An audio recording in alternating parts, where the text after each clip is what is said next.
Hello friends, இங்கே பாருங்களேன், அழகாக பூ பூத்துருக்குல்லங்க. இது வேறு எதுவுமே இல்லைங்க, நம்ம அன்றைக்கி கட்டிங்ஸ் போட்டு வச்சுருந்தோம்லங்க, அந்த செடி தான். அழகாக பூ பூத்துருக்கு. பன்னீர் பட்டன் ரோஸ். நான் இன்னும் மாற்றி வைக்காமே இருக்கேங்க. பாருங்களேன், சூப்பராக வந்திருக்கு.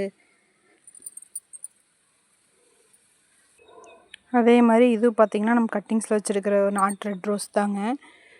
ரெட்டுங்கிறத விட டார்க் பிங்குன்னு கூட சொல்லுவாங்க, அந்த வெரைட்டி ரோஸ் தாங்க. பாருங்களேன், இவ்வளோ வளர்த்தி வந்துருச்சுங்க. நான் அடுத்தது நிலத்துல இது மாற்றி வைக்கணும்.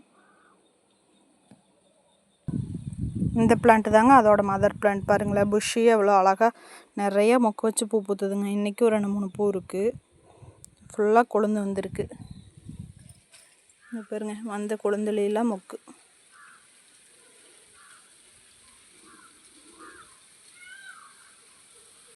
இது ஒரு வெரைட்டி ஆஃப் பன்னீர் தாங்க. ஸ்மெல் சூப்பராக இருக்கும், பூவும் சூப்பராக இருக்கும். அடுக்கடுக்காக நிறைய இதழோட இருங்க, இன்னொரு பூ இருக்குது, காமிக்கிறேன்.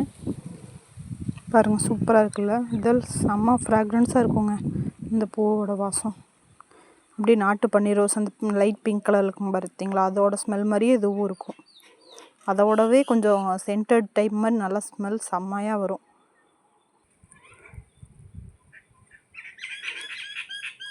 நான் இதுக்கு முன்னாடி ஒரு கட்டிங்ஸ் வீடியோ போட்டிருந்ததில் ஒரு கட்டிங்ஸ் மட்டும் வறண்டுருச்சுன்னு சுத்தமாக பார்த்தீங்களா, அது கொஞ்சம் பச்சை இருந்துன்னு சொல்லி வேறு பாட்டில் எடுத்து வச்சுருந்தேங்க.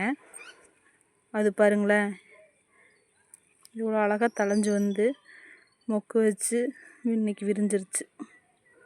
இது ஒரு வெரைட்டி ஆஃப் ரெட் ரோஸ் தாங்க. இதுவும் நாட்டு வெரைட்டி தான். நிறைய பூ பூக்கிறப்ப உங்களுக்கு வீடியோ காமிக்கிறேன். இப்போ பார்த்திங்கன்னா இங்கே ஒரு மொக்கு வச்சுருக்கு. ஓகேங்க, பாய்.